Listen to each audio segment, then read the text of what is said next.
Hello Anglophonians! Today we are going back to the wild, wild west and take another look at the adventures of Lucky Luke. Yes, in this story we see that the plots of the comic are becoming more and more sophisticated. Within this we see some sort of main story, main plot, but we see that there is something else behind it. So let's dive into Lucky Luke in Desperado City.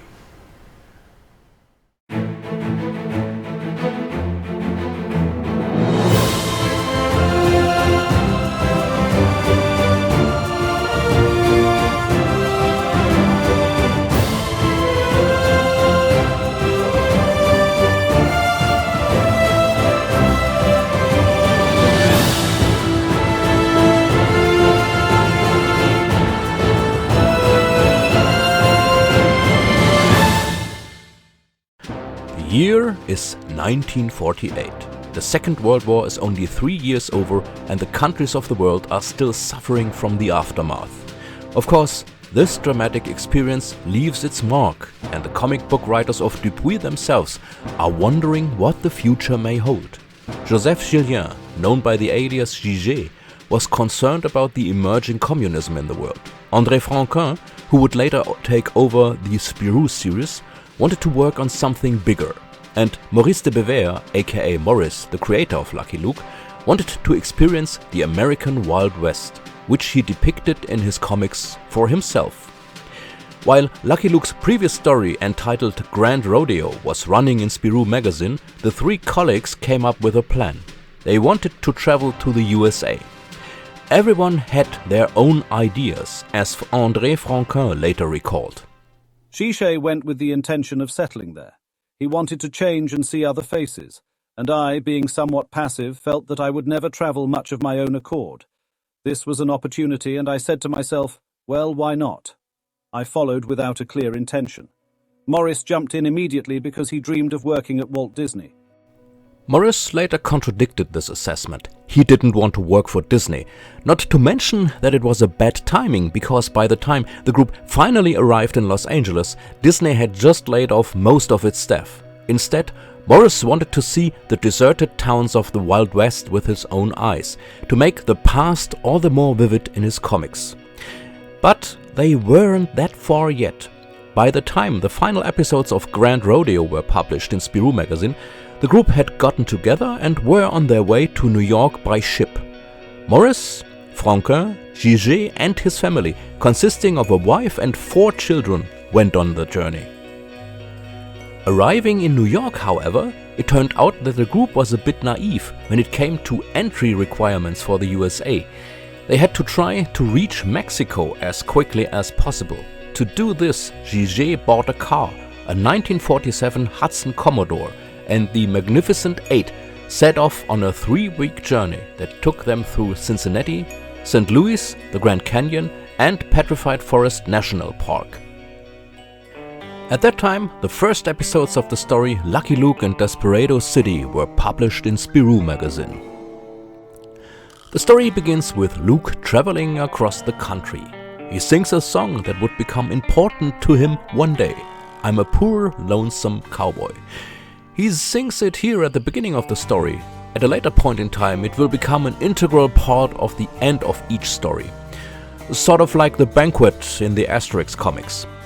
His path leads him towards Desperado City, but he is strongly discouraged from going there. Desperado City is being terrorized by the criminal Pistol Brothers. But Luke sees it more as a challenge. When he arrives in town, he already sees the problem. The Pistol Brothers can do whatever they want, because the sheriff himself is rather reserved and also likes to gamble. He just gambled away all his clothes and even the key to the sheriff's office.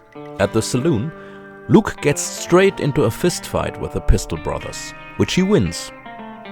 So he is approached by one of Desperado City's citizens. The wages of the city's miners are to come by stagecoach. So far, however, it has always been the case that the Pistol Brothers have attacked the stagecoach and stolen the wages.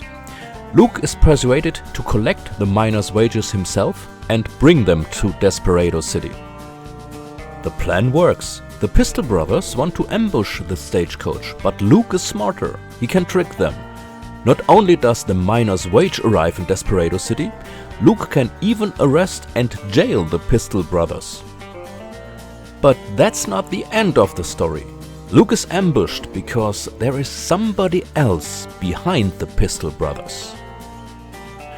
As I said, this story is more advanced than the previous ones. Lucky Luke is shown not only to be a good pistol shooter and fistfighter, but he can also use his wits. The fact that the Pistol Brothers aren't just criminals terrorizing a city, but that there's more behind them, is a step further than the previous stories. Lucky Luke hasn't yet earned the status he will later have, but you can clearly see the progress here.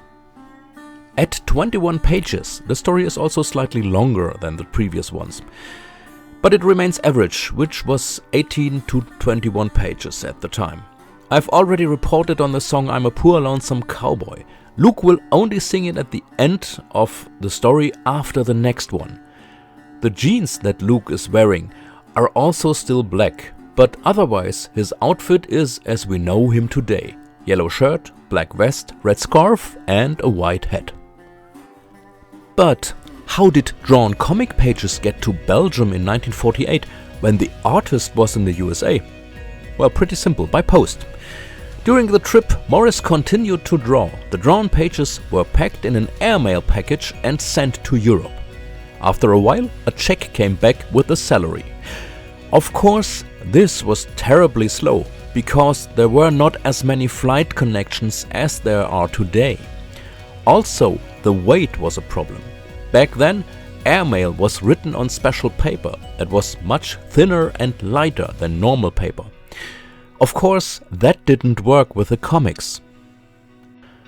So while Lucky Luke was ridding Desperado City of the Pistol Brothers and their backers, Maurice, Franquin, Jijé and his family finally arrived in Mexico. And from there, the adventure should continue. So there you have it. This was Lucky Luke in Desperado City. And now, until next time, surround yourself with nice people, stay safe, stay healthy, and see you.